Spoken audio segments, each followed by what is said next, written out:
안녕하세요. 설교하는 목사입니다. 제가 지금 연속해서 2번 촬영을 해요.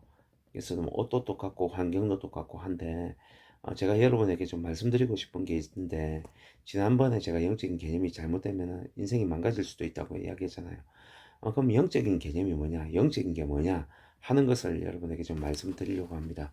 어, 여러 가지로 다른 방법을 설명하는 부분도 있어요. 그러나 제가 우선 전제적으로 말씀을 드리는 것은, 저는 이 말씀을 이제 이런 고민과 갈등을 하면서 제가 성경을 연구한 성경의 어떻게 보면 전문가로서 제 의견에 동의 못하는 분들도 있을 겁니다. 근데 저는 성경을 볼 때는 좀 다양성도 중요하다 생각해요. 그래서 저는 제 의견에 동의 못하는 사람들에 대해서 설득할 마음이 별로 없습니다. 뭐 받아들이든 말든 그거는 제가 상관할 바는 아니에요. 저는 누구를 설득하고 싶은 마음도 없고 설득할 능력도 안 된 사람이기 때문에 제가 성경을 보면서 성경은 정말 이 말씀을 하고 있다 하는 내용을 여러분에게 말씀을 드리려고 합니다. 앞으로 좀 장기적으로 드리겠지만 우선 오늘은 이 영적인 개념에 대해서 제가 좀 말씀드리려고 합니다. 영적인 개념에 대해서 말을 할 때 우리나라 사람들이 잘못 알고 있는 영적인 개념 두 가지가 있어요. 한 가지는 뭐냐면 영적인 것은 보이지 않는 것을 이야기하는 것이라 생각을 해요. 그래서 영적인 게 뭐냐? 그거는 보이지 않는 영역이다. 그렇기 때문에 영적은 신비한 영역이라 생각하는 게고요. 두 번째는 보이지 않는 영역이다 보니까 그 영역에 대해서는 특별한 사람만 경험한다고 생각을 하는 성향들이 있어요. 이 두 가지가 맞느냐? 일부적으로 맞을 수 있지만 저는 잘못된 개념이라고 생각합니다. 그러기 위해서 성경의 두 가지 개념을 갖고 와야 되는데, 첫 번째는 창세기 1장에 있는 천지창조에 관한 6일 동안 창조 내용이고요. 두 번째는 골로새서 1장 18절 내용이에요. 하나님은 창조 시에 어떻게 하셨냐면 보이는 것과 보이지 않는 것들을 창조했다 되어 있거든요. 근데 창세기 1장에 보면 여러분 다 뒤져보시면 알겠지만 6일 동안 하나님 보이지 않는 것을 창조한 적이 없어요. 보이는 것들을 다 창조했는데 골로새서에서 말을 할 때는 하나님이 창조하실 때 그 보이는 것뿐만 아니라 사실은 보이지 않는 것들도 창조하셨다고 했는데, 이 말이 무슨 말이냐면 어, 창세기에 보면 그 보이는 것들만 봐도 보이지 않는 것까지 영적인 원리가 연결되어 있단 말이에요. 어, 요한복음 4장에 보면 예배에 대해서 이야기할 때 하나님은 영이시니라고 했잖아요. 하나님은 영이신 분이에요. 그런데 그 영이신 분이 하는 일을 영적인 일이라고 하는 거거든요. 그럼 하나님 하신 일이 뭐예요? 영적인 일이에요. 그럼 보이지 않는 어떤 그 영적인 세계, 그 세계에도 하나님이 창조하셨지만 보이는 자연 세계도 하나님이 창조하셨거든요. 그렇기 때문에 골로새서에서 말하는 보이는 것과 보이지 않는 것이나 창세기에서 말을 하고 있는 보이는 것들에 대한 자연 창조나 다 비슷하단 말이거든요. 그렇기 때문에 하나님이 창조하신 영적인 것 중에 두 가지가 있는데, 한 가지는 보이지 않는 영역도 있고요. 보이는 영역도 있는데, 보이는 영역은 자연 질서라고 부르고 보이지 않는 영역은요, 영적인 질서라고 우리가 협소하게 부르지만 사실은 이 두 가지가 밀접하게 관련되어 있다 하고 볼 수 있는 거죠.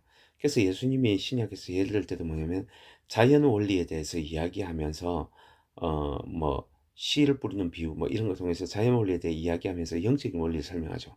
그건 뭔 말이냐면 자연 원리나 영적인 원리나 비슷하다는 거예요. 그래서 영적이란 것은 보이지 않는 영역을 말한 게 아니라 보이든 보이지 않든 관계없이 하나님이 하신 일이고요. 그 다음에 영적인 일이란 것은 특별한 사람은 경험이 하는 게 아니라 우리 모두가 경험할 수 있는 것이 영적인 일이란 것을 말을 하고 있는 내용이에요.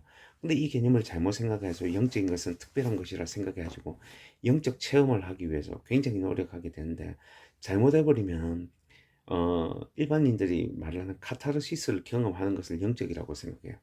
기도하다가 어떤 울컥하는 경험을 했다든지, 기도하는 중에 어떤 환상을 받았든지, 이런 것만 영적인 경험이라 생각하는데, 그런 것뿐만 아니고요.